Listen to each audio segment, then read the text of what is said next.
Good evening, everyone. Welcome to Trades Talk with me, your host, Pop. And if you're new here, this is the stream that takes a look at the job world from an industrial point of view.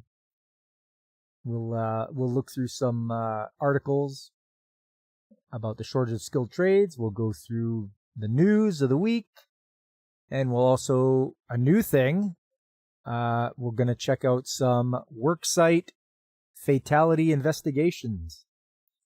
So we can go over that. That might be somewhat interesting.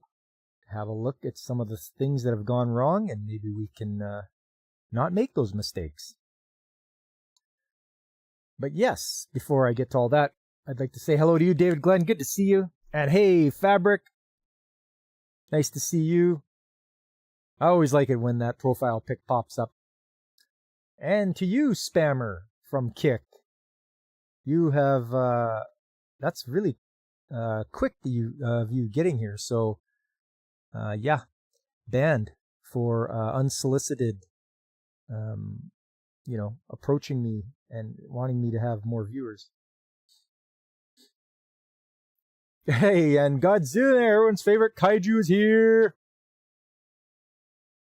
There's a shortage of skilled trades? Why is this the first I'm hearing of it? Exactly. Everyone's so surprised. You can't wait for the latest episode of Stellantis, the Patsiski.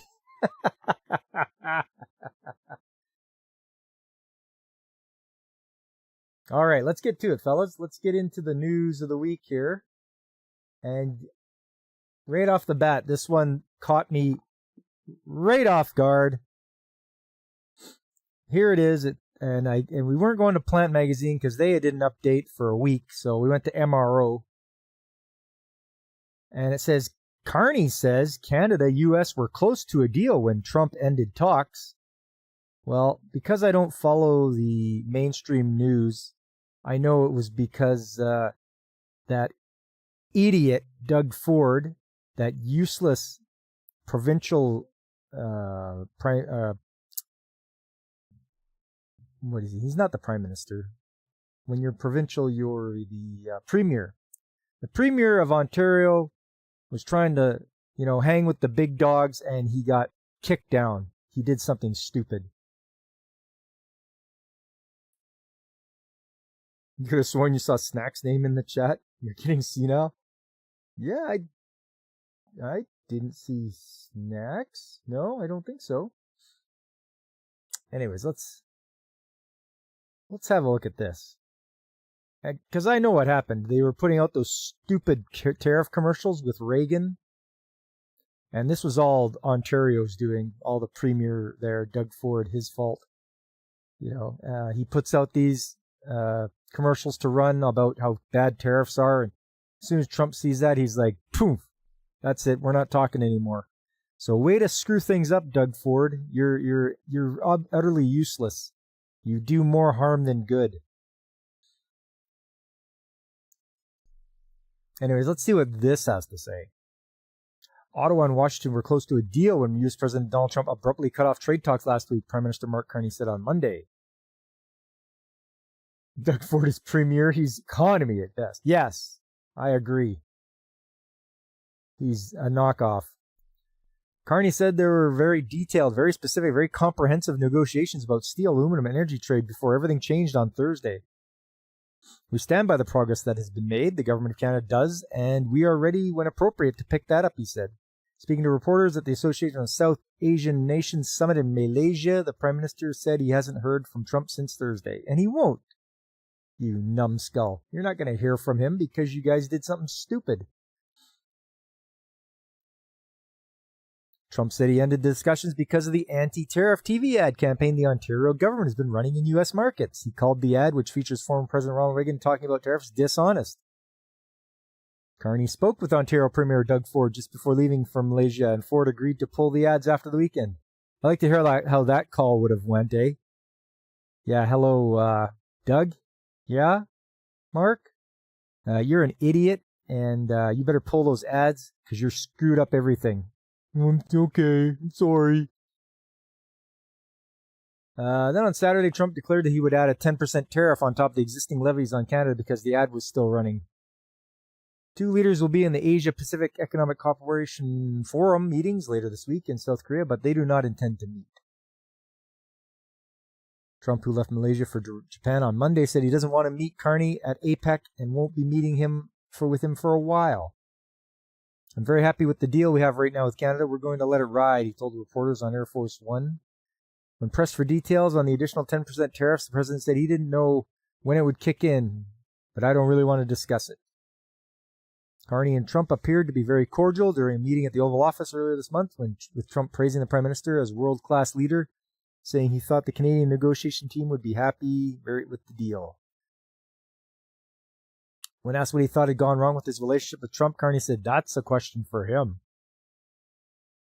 He said he did say Canadians should take Trump at his word, that the ad campaign was the reason talks broke down. Some White House officials in recent days have said there are actually a series of frustrations with the Canadian negotiators. Ford is the Caribou beer of politicians. Not even that good. He's more like the beer. Carney did not say whether he thought running the ad was a mistake. Of course, he's not going to admit it. But you know what? It was a stupid blunder on both their parts. Doug Ford and Carney. You guys are a bunch of morons. In any complicated high-stakes negotiation, you can get unexpected twists and turns, and you have to keep your cool during those situations. It doesn't pay to be upset. Carney said negotiations with the U.S. have shifted to focus on trade in specific sectors rather than the broader economic and security pact he had been pitching during the spring and summer. The U.S. was less interested in the security element of the partnership, which is their decision, he said. Carney also said the work he's been doing with the ASEAN Summit to deepen partnerships with countries in the fast-growing region of Southeast Asia is part of the contingency plan his government has developed in light of Trump's trade war. Canada has not focused on those relationships at the same extent as we should have in any trading environment with the United States, let alone a situation where they're changing their trade policy. Summit wrapped up on Monday. Carney is headed to Singapore on Tuesday for a series of meetings with business leaders and a bilateral discussion with his counterpart, Prime Minister Lawrence Wong. White label generic beer from the 70s. Yep. Exactly what it is, David. That is what beer is. Anyways, I could see, and I'm not upset at Trump for this. I think he's rightly justified. You don't do stupid stuff like that when you're having negotiations. Especially you don't let a premier of a province do that. Hope he gets slapped down hard. It's only a trade war because the U.S. is finally fighting back. Yeah. No, I don't hold any animosity towards Trump there. I think he's rightly justified. And just because these guys on this side of the border are a bunch of idiots.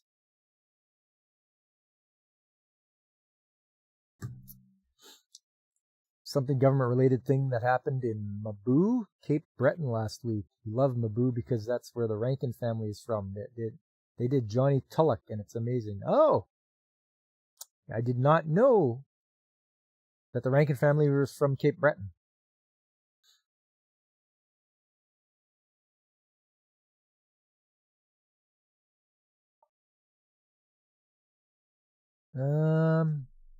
Let's see. Adriani Benefit Corporation opens production plant in London, Ontario. Ontario is investing more than $8.6 million to support women in the trades. Don't waste your money. Oh, this sounds interesting. New Brunswick and Ontario firm signs a $75 million deal to improve nuclear plant's poor record. Why does a nuclear plant have a poor record? New Brunswick Power and a subsidiary of Ontario Power Generation have signed a 3-year, $75 million deal to improve the performance of the troubled Pointe-le-Preau nuclear power plant. The deal includes bonuses of up to $8 million if the plant near St. John can hit certain targets, such as producing electricity 90% of the time. It's not. The energy ministers of New Brunswick and Ontario made the announcement Friday in Fredericton, formalizing a partnership between the public utility and the subsidiary Laurentis Energy Partners that was forged 3 years ago. The idea is to improve Point Lepreau from being one of North America's worst nuclear performers to a facility closer to the industry standard. Under the Support Services Agreement, Ontario will provide expertise and operational support gleaned from its much bigger operations. Well, is Homer Simpson running the place or what? They didn't run it by their A&R guy. Speaking of nuclear plants with poor records, have you seen the blue dogs living in the Chernobyl exclusion zone? I have not. Godzillionaire. Well, we can always look into that. Hey, what's up, Veritax? How you doing? Just going through some news of the week here. Talking about a poor performing nuclear power plant. Can't be good. The plant's favorite music is Fall Out Boy. Yep. 12 hours with a steam vac rug doctor. We have not done well against the franchise. It's like history. Who'd have thought how I can make your hands hurt? Yeah, that's a long time for steaming with the rug doctor. Whew.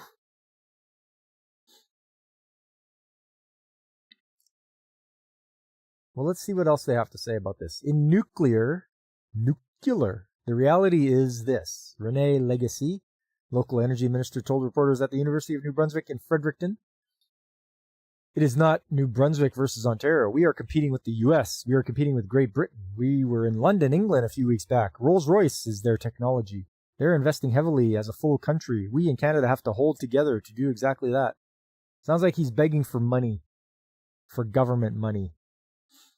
Point Lepreau is considered New Brunswick's power workhorse, providing about 1/3 of New Brunswick electricity when it is running smoothly. The problem is it has been out of commission many times since an expensive refurbishment in 2012 went $1 billion over budget. Oh my God. Whoever was running that project should be fired. NB Power CEO Laurie Clark said the job was only half done, with only the nuclear side of the plant being overhauled and not the aging non-nuclear side, which is now falling into disrepair.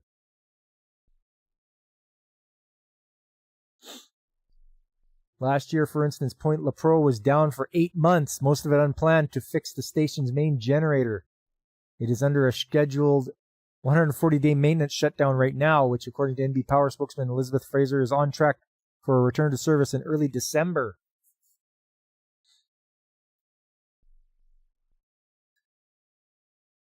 Nuclear energy is a lot like a lot of romantic relationships. No matter how great they are, when they start, it's sooner or later they split. Ow!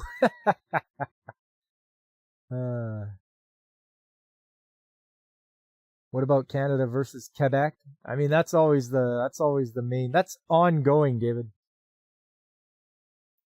Think about it. 100% of all relationships eventually come to an end. Either you say goodbye while you're both alive, or you say goodbye because the other has assumed room temperature. Or things go nuclear, right? Fire a government employee. Accountability is illegal.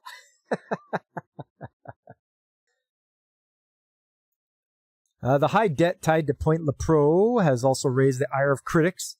NB Power has a very high debt for its size, $5.8 billion. Due to the public utilities' financial problems, its 393,000 customers have swallowed rate increases of 24% over the last 3 years. This sounds like money mismanagement, like to an extreme. Somebody's lining their pockets here. You know, you're a public utility, and you're that far in debt. It's just ridiculous. You only have 393,000 customers, and you can't even do any. You know, you can't even do anything to keep up with that. NB Power is seeking a fourth successive increase next April of 4.75% and also plans to hike rates 6.5% in each of the 2 years after that. Ontario Energy and Mines Minister Stephen Lecce told reporters that his province had shown it as a global leader in the nuclear industry. Home to 3 nuclear plants and 19 reactors, Point Lepreau is the only operating nuclear plant in Canada outside of Ontario. Ontario plans on adding a 10,000 megawatt plant, the biggest nuclear facility in the world. In Ontario, we're doing something different, and no nation on earth can say, not the French, not the Brits, Lecce said. Was Gavin Newsom involved? Oh, You never know. Might be related to somebody. You either want less government corruption or more opportunity to participate in it. Oh, I don't know if they'll let you in their game, Godzillionaire. Fun fact, Quebec was one of the 14 colonies rebelling against Britain, but they surrendered. Yeah?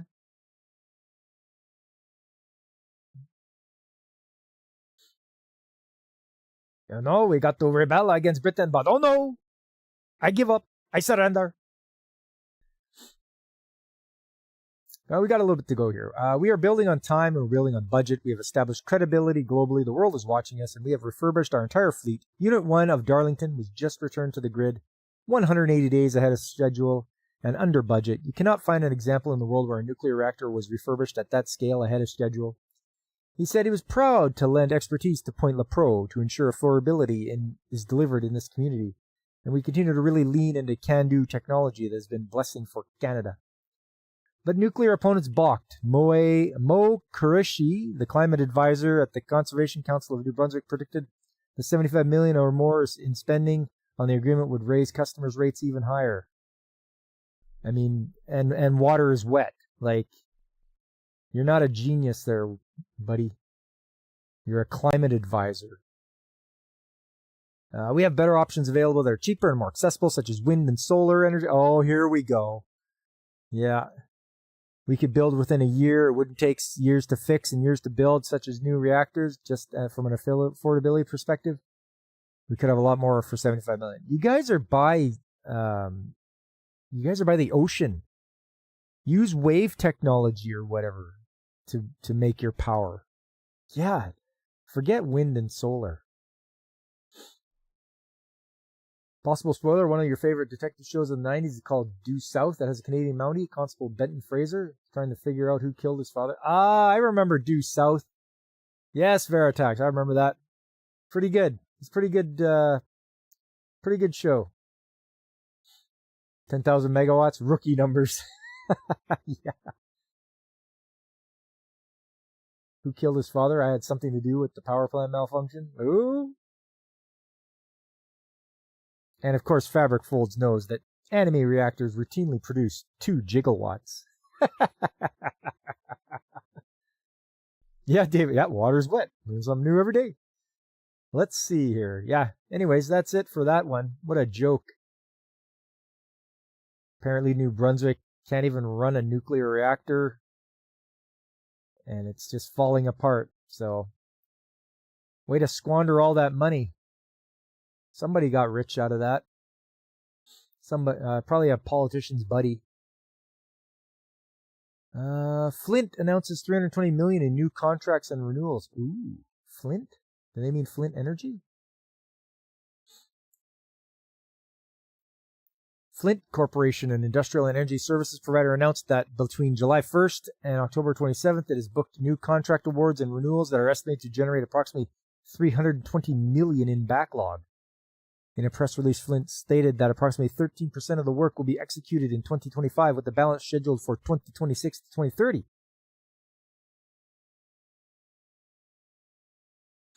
According to Barry Card, Chief Executive Officer, the new and renewed contracts span Flint's core service lines: construction, maintenance, turnarounds, and environmental services. The contracts are reportedly valued at approximately $320 million. Our focus on collaboration with customers, local communities, and Indigenous partners continues to drive our success and expand our scope of work. We remain dedicated to delivering safe and reliable, high-quality solutions that support our clients' long-term needs. Thank you to our team and partners for their ongoing contributions. We look forward to building on the momentum as we execute these projects and pursue further growth. Okay, well, they're making money. They've got contracts lined up. You don't care what kind of power plant it is, but after the news of $1 billion lost, you got to figure somebody's steamed. Oh yeah. What cracks you up is that you've run geothermal for decades. However, governments are still obsessed with wind and solar. Yeah, Fabric, geothermal. They're just blind to it. They don't want to do anything with it. You're trying to figure out how to make money off of NYC going communist. How would you make money? Rainbow signs. You could sell rainbow signs, or I don't know. What's that stuff you can use to wash pepper spray out of your eyes. You could just set up like a little stand on the side of the road and be like, hey, get your eye wash here. Something like that. Wind and solar are not cheaper than nuclear. Nuclear is far more efficient. Fusion will be better if we can get it sustainable. Yes, Veritax. Yes, they're working on the fusion. Wind and solar require a lot more maintenance. It does. There's so much to do, and yeah, it's just ridiculous. They want to rely on sun and solar. Use that as an addition, but don't make it your primary. Make it like a secondary thing. Like, oh yeah, we have wind and solar over here to supplement our natural gas generators or hydroelectric, whatever it happens to be. Now serving ticket dispensers for the bread lines. Yeah, there you go, David. That's what you got to do.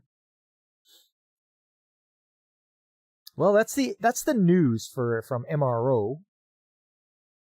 Not much. I just thought the interesting one was they brought up that we were close to a deal when Trump ended trade talks, but it was only because of the stupidity of the Ontario government and Canadian government to put those stupid ads up.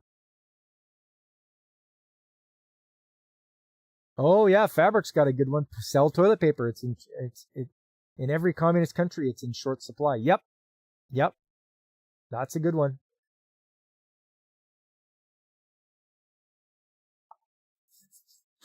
Okay. I saw this one from, what is this? Investors Business Daily. How artificial intelligence sparked a blue-collar jobs boom among Gen Z workers. Artificial intelligence is pushing a generation of young workers to rethink the American dream. And for a growing number, that means choosing blue-collar jobs. We've been telling kids for 15 years to code. Learn to code, said Mike Rowe, CEO of Microworks. The television host, best known for his series Dirty Jobs, spoke about the prevalence of skilled trades before an audience at the Pennsylvania Energy and Innovation Summit. Man, if you put an N in there, Pennsylvania Energy and Innovation Summit. Oh, okay. They didn't call it Pennsylvania Innovation New Energy Summit.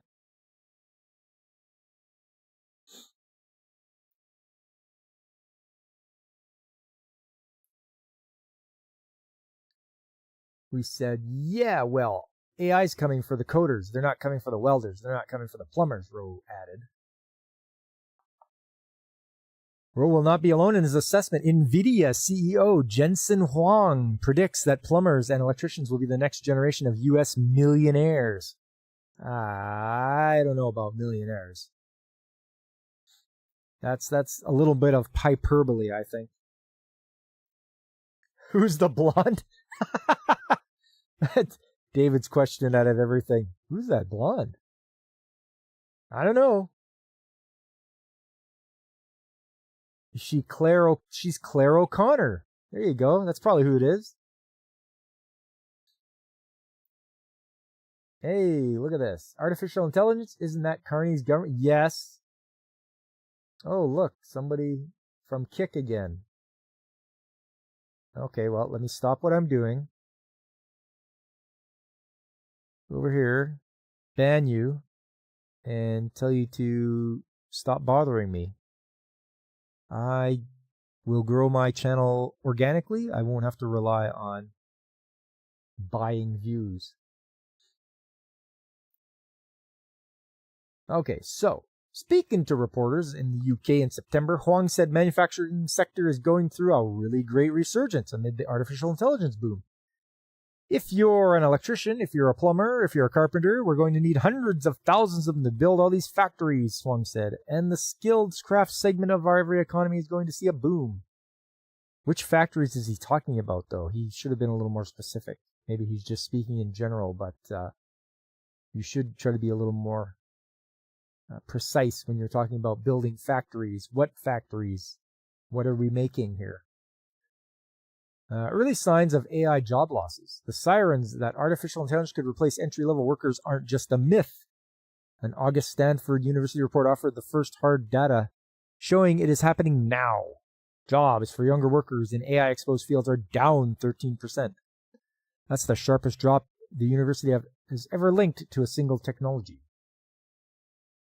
Gen Z got the memo, Rowe told IBD. They're thinking very hard about the cost of college debt, the starting salary in whatever field they've chosen, and they're comparing that to careers in the trades. A Yale budget lab report in early October found no widespread job losses tied to AI so far, but it said the technology's impact is beginning to shift where young workers look for opportunity.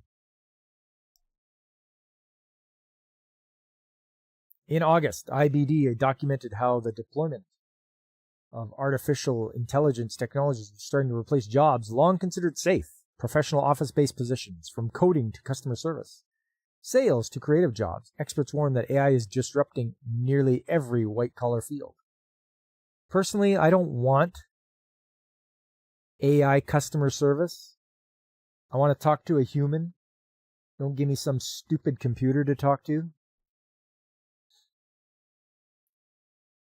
That's hitting college graduates trying to get their foot in the door and eroding confidence in a college degree. A September Gallup poll shows just 35% of Americans say a college degree is very important, the lowest level ever recorded.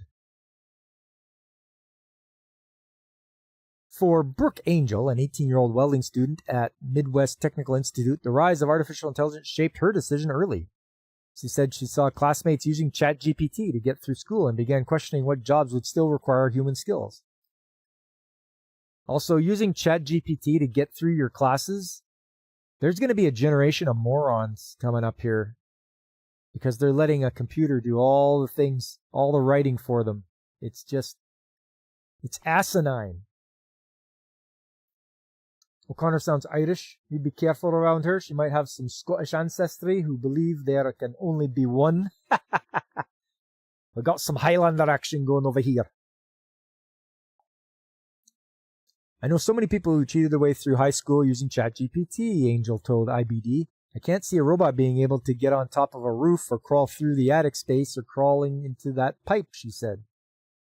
For Jackson Hulse, a 24-year-old University of Delaware graduate, the pivot away from corporate America came after an internship and watching friends in finance jobs they didn't enjoy. Instead, he and his brothers launched an oyster farm on Long Island that's now profitable and supplies restaurants across New York. I'm not really an office person, Hulse told IBD. I've always been out in the water, working with my hands, so I took kind of a different route. Hulse said he prefers the freedom and physical challenge of his blue-collar job. It's hard work, mentally and physically, he said, but I'd rather take that toll than sit in an office.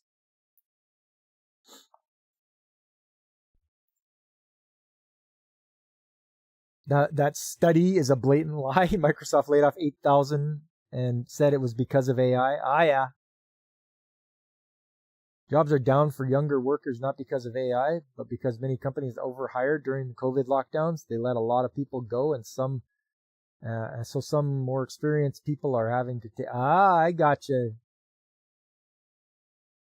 Having to take more junior jobs in order to be able to make some kind of a living, thus not leaving a lot of opportunity for entry level. Okay, I gotcha, Veritax. That's a good point. I didn't realize they went hard on the hiring spree there.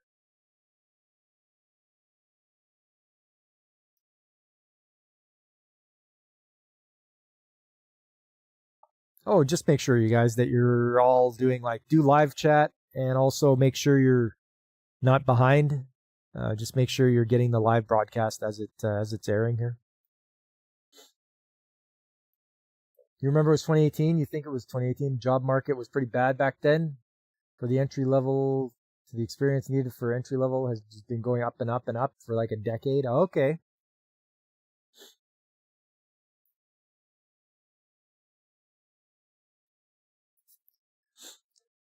A July study from Microsoft. This is what Fabric was talking about. Identified the jobs most vulnerable to being replaced by artificial intelligence and those considered to be most resistant. Many blue-collar jobs and manual labor roles ranked among the safest. Among them are roofers, rail and dredge operators, hazardous materials workers, and painters. We've had 10 times the applicants for our work ethic scholarship program this year than we did last year. That's unprecedented, Rowe said. A survey from Zeti An online resume template service showed that 53% of Gen Z workers said they were seriously considering blue-collar jobs or skilled trades careers. Well, get in here. I keep talking about it. If you guys, you Gen Z, are really serious about it, get in there and get trained up. The shift towards trade jobs among Gen Z is both defensive and strategic. Young workers view hands-on careers as offering quicker payoffs, higher wages, and more independence than many white-collar positions. Angel said her peers share this view. I can go into this 10-month program, learn everything I need to know, get out there, and instantly start making money. Well, you're not going to learn everything. You're going to learn the basics there, honey. That's what's going to happen. Your local Bojangles uses an AI order bot in the morning, and I accidentally jailbreaked it by asking about its new caramel apple crisps. Veritax hacking the system. You asked it if it was available for breakfast or is it more of a lunch or dinner thing. It replied to yes, and when I asked it, it cried home to Mama, let me talk to your staff. Good job, Veritax. That would have been video worthy, that one. You would be careful to completely rule out AI in studying. You've seen a few articles suggesting that using AI could help expedite learning, not to have you do work by the AI, but it could actually help act as a springboard for learning certain types of fields a little more quicker. Okay.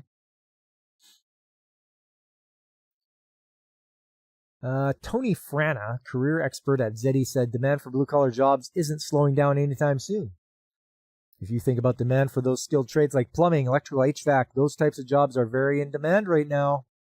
People are always going to need qualified professionals to be able to do that type of work, and they're not capable of doing. That reminds me, I always say HVAC guys. Our HVAC guy that we call in, our HVAC contractor, he's like 3 years away from retiring.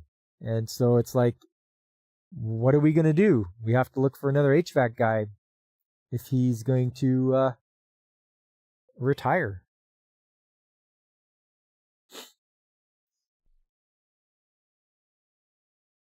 Thing is, not everyone is wired for office work. Imagine me having to deal with office. Oh, man. Fabric, you'd be in HR office all the time. They'd have you dressed up like Hannibal Lecter in the courtroom. Can't really teach pulling wire through conduit. You have to do it a few hundred. Yes, exactly, David. Pulling wire through conduit it's not just grab the thing and pull. You got to make sure you don't have too many bends. You got to make sure you've got the soap you need. You can also get a tugger to pull the wire through. The problem with this is in some fields it's much easier to be a victim of Dunning-Kruger and think you know what you're looking at when you don't know what you're looking at, and the AI doesn't help. Yeah. Okay, white collar versus blue collar. Heating and cooling technicians earn a median of about $60,000 a year. That's probably US dollars, so that's pretty good. That's on par with liberal arts graduates, but without the average student loan debt of $43,000, according to the Bureau of Labor Statistics. While interest has surged, there's still a shortage of trades workers, Rose said. The shortage of skilled trades has reached a breaking point. Companies across industries are struggling to find people willing to learn a skill that's in demand and go to work. Talk to anybody who's trying to get a house built. They're way behind and way over budget. Why? Skilled labor. Everybody's struggling. Enrollment at vocational-focused public two-year colleges has climbed nearly 20% since 2020. Meanwhile, public four-year universities have grown only about 2%. Right now, the trades are looking pretty sweet, pretty secure to a lot of people who shrugged them off a few years ago. So yeah, do that. Get into it, because it's the best thing for you. When big companies like Microsoft and Google and Amazon lay people off, they often do so around the same time, and so you end up with more supply of labor in the market, which reduces wages. Oh, yeah. Same thing with calving and foaling. It's more of an art than science.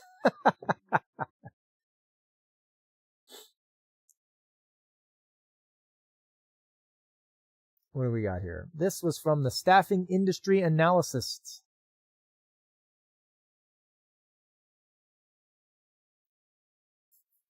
Reading a book won't prepare you for live birth. Exactly. Skilled trade vacancies ranked as the hardest to fill jobs in the U.S. for the 6th consecutive year, according to Manpower Group's 10th annual talent shortage survey. And for the 4th consecutive year, skilled trade roles are the hardest to fill globally. That's what I keep telling you guys. Houses are so expensive because all the sawmills are in Vietnam.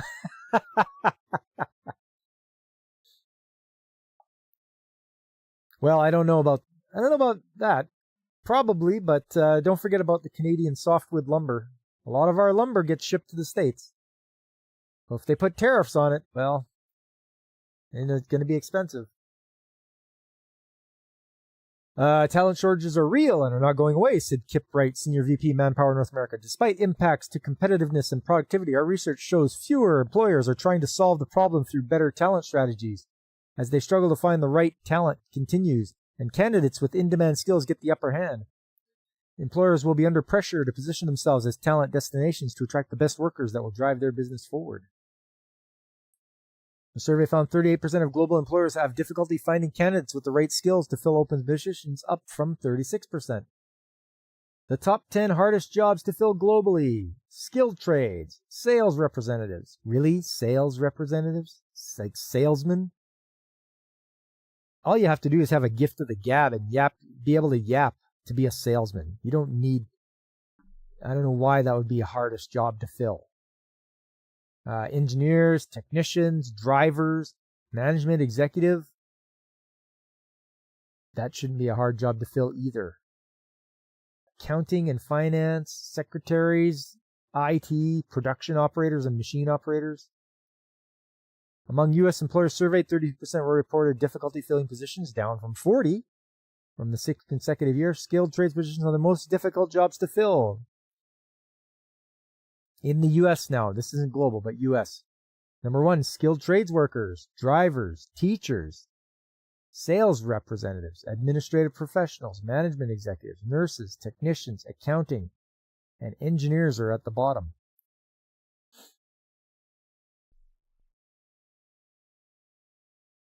It's always surprised you that Manpower's analysis is taken as so accurate and gospel when like major part of their business is simply temporary work for both clerical and industrial jobs. Yep, 100% fair tax.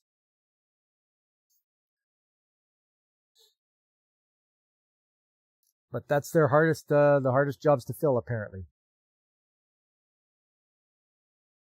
All right. Next up, something new for the channel. We're going to look into one of the a fatality investigation summary.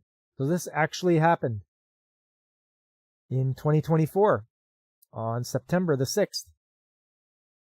So this is all available online to find. It's this is from Alberta WCB or OH&S or both. Anyway, you got a serious problem with foreign truckers and CDL bribery in here? Yes, us here too, Fabric. Yep. Yeah, I know that there's been guys that just buy their license or they share it around. They just hand it off to the next guy. Here you go. Worker is fatally injured after being struck by a trencher. So they've got some background information here about who it was. The prime contractor, McBride Electric. The employer was a sole proprietor who owned and operated the trencher. They were contracted by McBride to dig trenches for electrical wire installation. This was on a farm. There was an agreement to dig trenches at the farm to be used for electrical wiring of silos. During the unloading of the trencher from a tilt deck trailer, the equipment struck the equipment operator, resulting in fatal injuries. So they have where the work site is. So that's like very rural. It's on a farm. There's the trencher. That thing looks old as the hills. Okay, it was manufactured in 1981.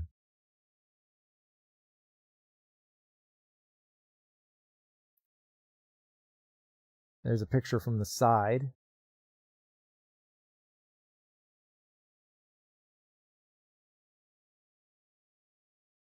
There's the trailer it was on. That's a tilt deck trailer. You can see the deck itself can tilt back to unload.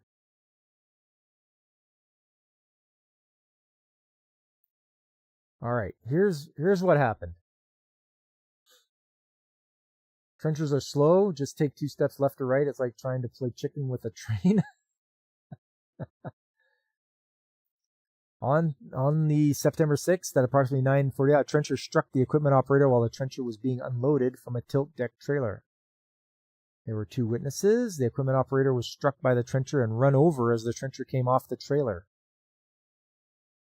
Okay, if you're the operator, shouldn't you be sitting in it to get it off the trailer? But it ran over him? Post-incident inspection of the trailer identified several mechanical issues.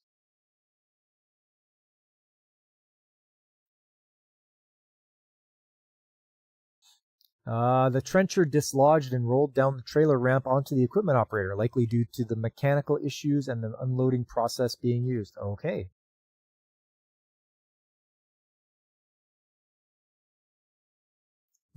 This is the guy that hired them, and they're gonna correct things by making sure all future contractors provide proof of training on the equipment. I'm sure they will.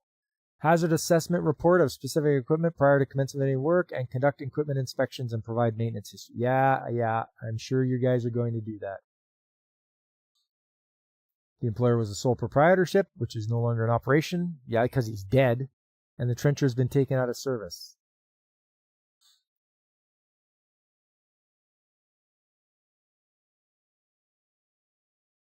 Yeah, the accident happened while unloading or loading. Yeah, that sounds about right. They say most dangerous place of your drive is the last 2 miles to your house, or in this case, work site. Somebody forgot to set the brake. We'll see what they come up with, Vertex.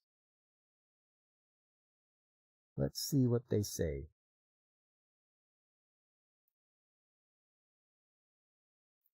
An employer must ensure that powered mobile equipment is inspected by a competent worker for defects and conditions. Yes. An employer must ensure the equipment used for a worksite is maintained and in condition does not compromise the health or safety of workers. Yep. Okay. Oh, I thought they would do an investigation to see what failed on the machine. Likely cause. The trencher dislodged and rolled down the trailer ramp onto the equipment operator due to mechanical issues and the unloading process. I wish they would have told us what the unloading process was. Did he just put it in gear and let it roll forward to get it off the trailer?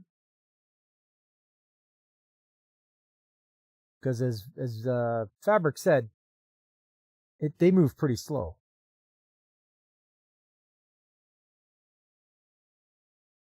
When will they learn that you never save money by ignoring safety? Yes, that's right.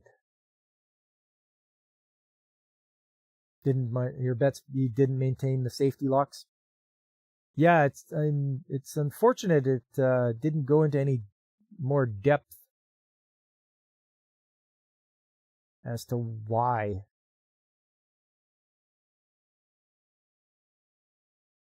Anyways, we'll try this every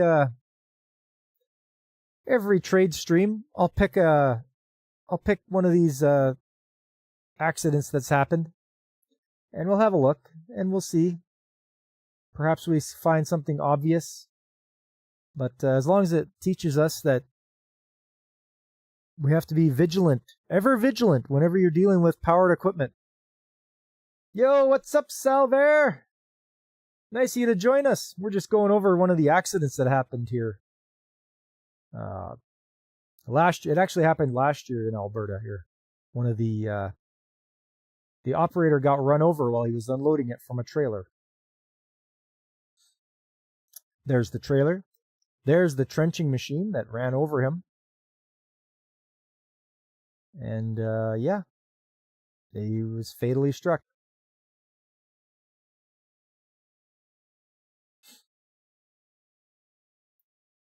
Okay. Yeah, we'll try this if you guys are okay. Yes, it's a real person, David. Yep, Salver. I believe he's in Britain. But yeah, that's we'll try this, everyone. If you guys are okay with it, we'll do one of these each time. We'll pick an accident that happened and have a look at it.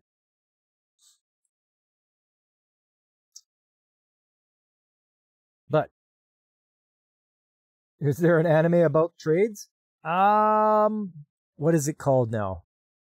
I watched one where it's Handyman in Another World. So if you ever want to watch one that's sort of got a guy that's he does the trades, it's a Handyman in Another World. But let's move along to something a little more pleasant. Let's go to picture time. You guys know what it is. It's picture time. It's picture time. You guys always like picture time. I know you do. Okay. Let me get all set up here. You guys can enjoy some Hokkaido Gals while I get set up. Hey, it's Aris. How you doing, Aris? Nice to see you. You just arrived in time for picture time. Rent a girlfriend.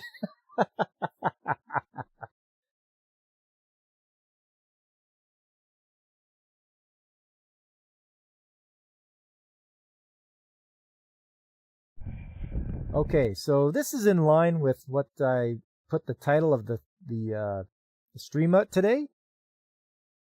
Multi-talented. So when you're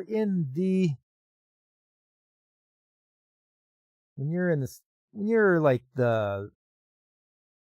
in the trades at a job site, you have to wear many hats.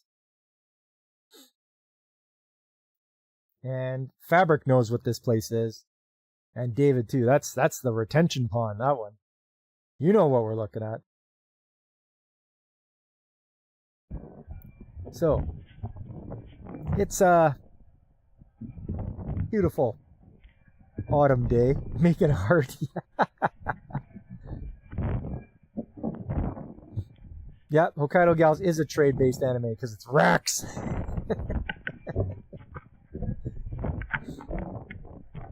Just getting my camera set up. I'm trying to clip it on. I don't have a pocket on my jacket, so it has to kind of like sit sideways on my lapel. Anyways, we're going to the pond, and I've got my sampling stick.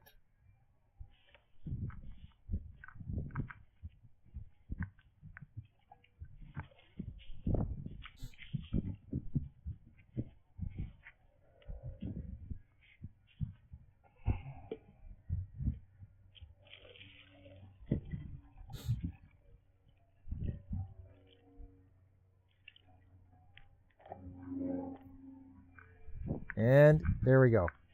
Got my water sample now. You may be asking yourself, or asking me, Pop, why are you taking a water sample? Well, it's necessary. The environment, the government environment body, they want us to take water samples before we pump anything. Retention pond water. That's some quality H2. You know it, David. So, I took that sample, and what I meant about being multi-talented is I have to do like lab technician stuff. So here, let me just get it all on screen here. You always want to put on your nitrile gloves. See my manager's body in there. All right. So as I said before, we have to be multi-talented. So not only am I in the trades, but I have to learn how to do water sampling. So we take our filter, because we want to filter the water. The machine's has very small orifices, so you have to make sure you filter it. And this is a 25 micron filter. And goggles, yep. Always got the safety goggles on. So there's the sample I took. So you pour it in there. And it takes a while to get through the filter because 25 microns, you know, it's that's pretty fine.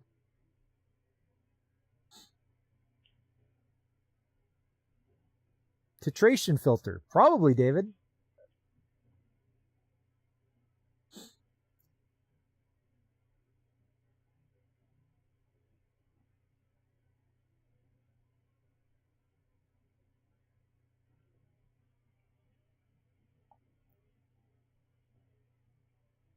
And I always try to get about 40 mils in there. That's 40 milliliters. Because, it's, you know, it's better. More is better than less. You got to straighten out the bones. Shh. It's more like hair and teeth there, Fabric.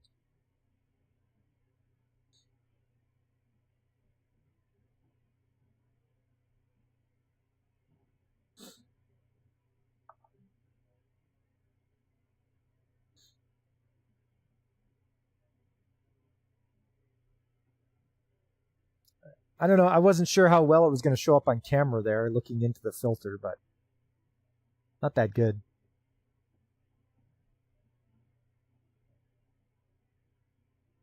So we're getting up there.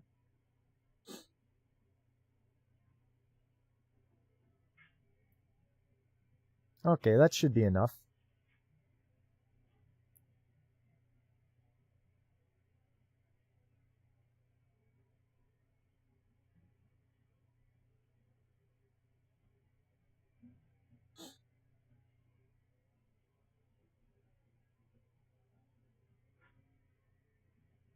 Okay, we take this off.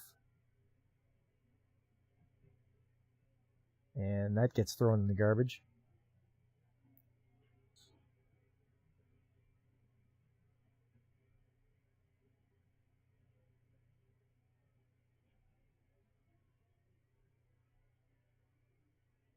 We'll grab our plastic syringe here. Because it does call for 20 mils.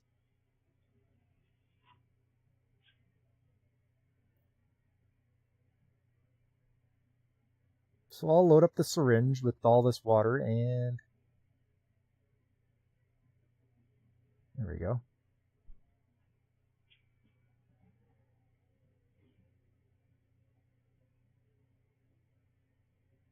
Try to get pretty accurate. I'll get down there and have a look.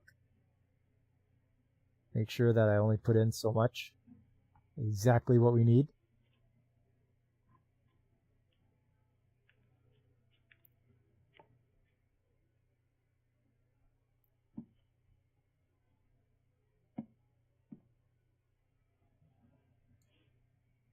Okay, now that I've got that measured out, I get some electrolyte.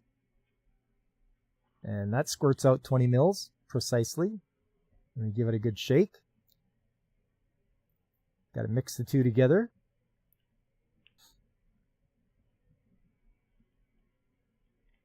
When do I add the vodka?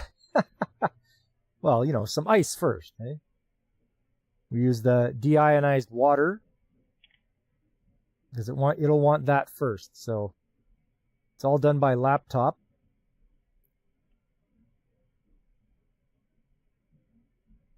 Right now I'm clicking on there. There we go. Tells me to put it in the deionized water.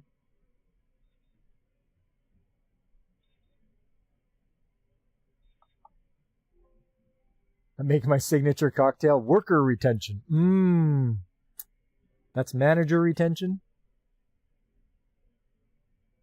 There we go. Once that's done, then you put the pond sample in there. Hit OK. And you can leave it. This takes about 20 minutes to do for it to go through its paces and finally spit out a result. And what we're looking for here is chemical oxygen demand. So it's doing its thing. And we'll look at the screen on the computer. And it's plotting. I don't know what it's plotting, but it's measuring something. I'm not a lab technician. I'm a tradesman, but I've been taught how to do water samples. And I've been doing this for probably a good 2 years, I would think. Maybe 3. Closer to 2, probably.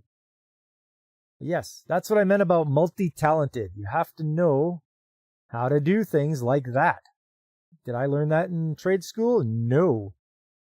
It's something I had to learn to do on the job. But it's important because when there's regulatory bodies that want to know about your environmental, what you're doing with your groundwater, we have to have paperwork and such and show them that, yes, we are doing this and we're pumping this out. And here are the results of what the water is. And it's like we can show them that the water is perfectly fine for us to pump out into the evaporation pond. Did I request the ThinkPad for the lab? No, it actually came with this machine. Where is it here? I'll show you. Right here. This Pequod machine.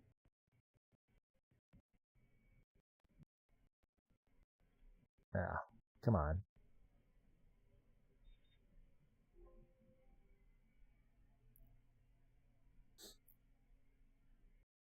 Yeah, the people that sold us this, Mantech, the laptop came with it. So anytime we need help, we can just plug in.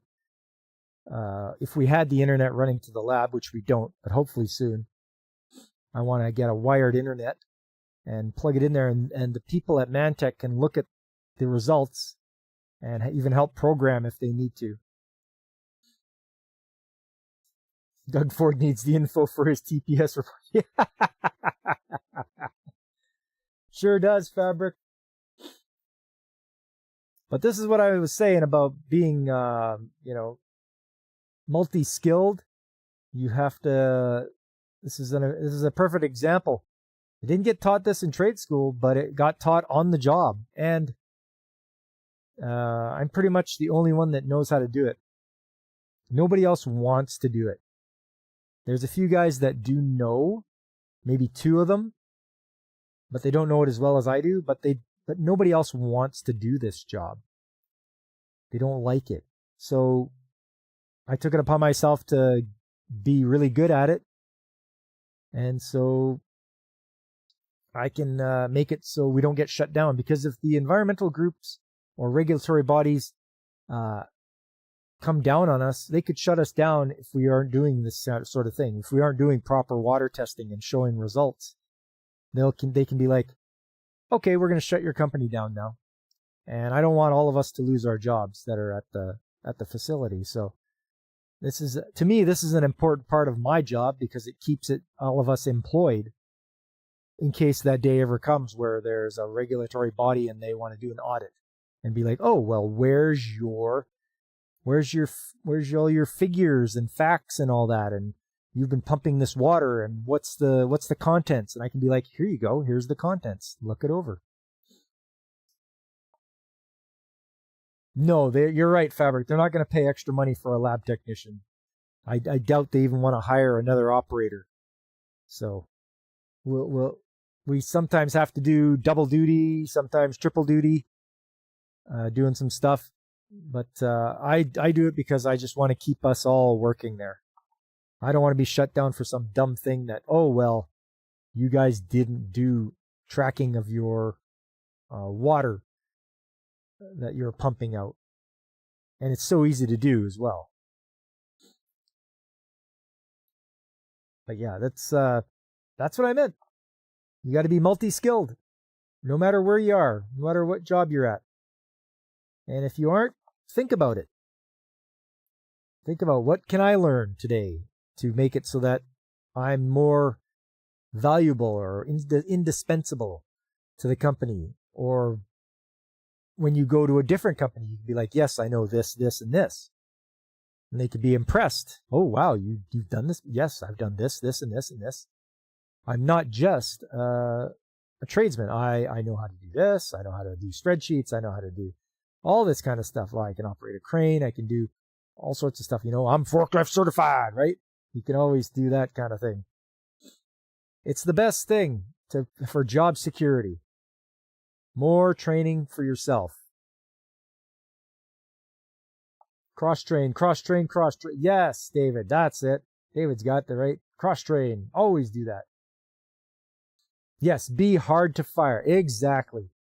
It's like, are you sure you want to get rid of me? I'm the only one that knows how to do this. Okay, you can get rid of me if you want.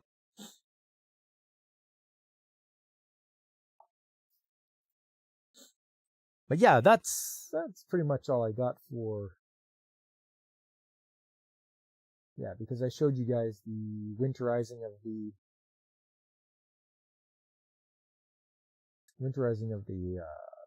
fire hydrants last time.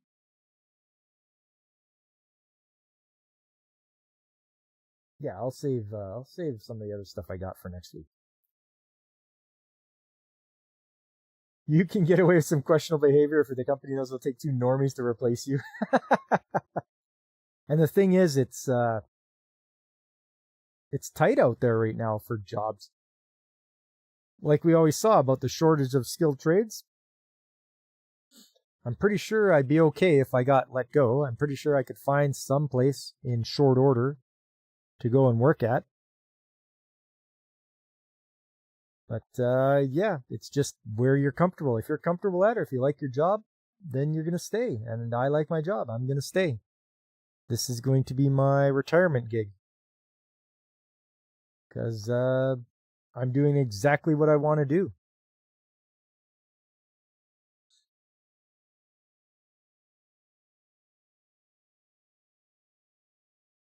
All right. Well, I think we're going to wrap her up here, fellas. That was a good time. Enjoy some Hokkaido gals while I wrap this thing up. I just want to thank all of you for coming out today. People like David Glenn, of course. Fabric Folds.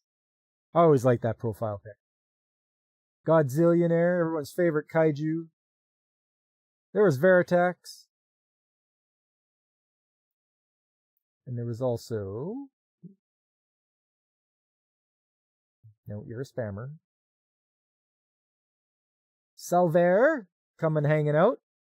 It's good to see you. And Aris, of course. And anybody else that was lurking and listening. They're not letting you go. You know where the bodies are buried. Who told you?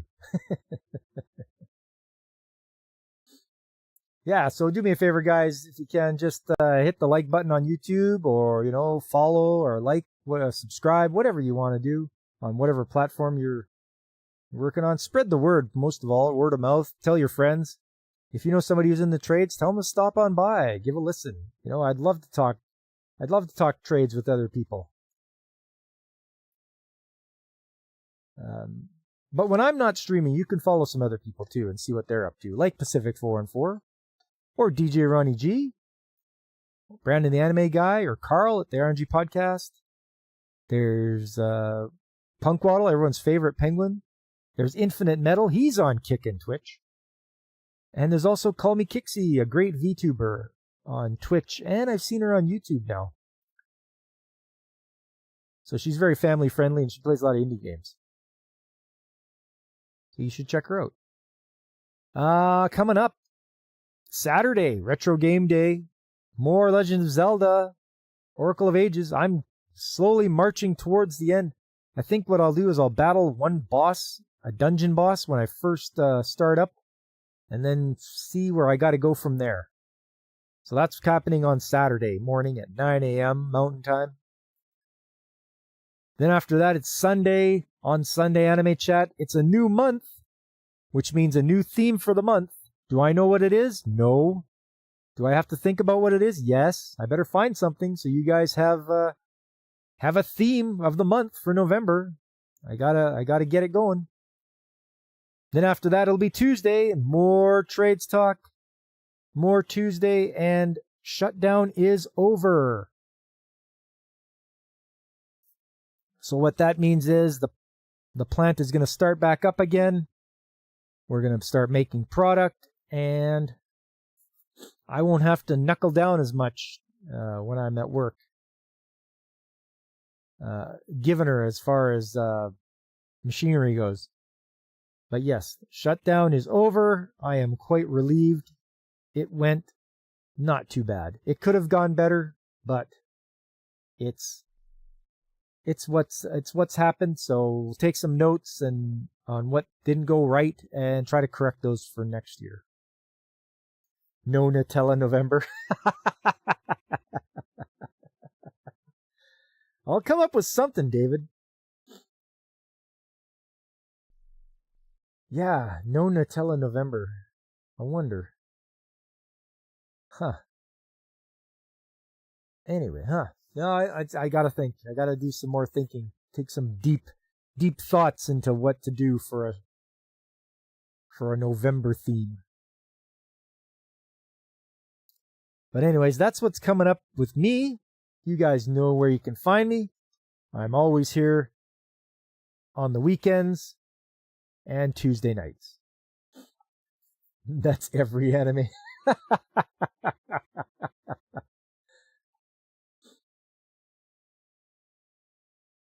Well, I had a fun time tonight, you guys. I hope you did as well. And I hope to see you guys the next time I'm streaming, which will be on the weekend.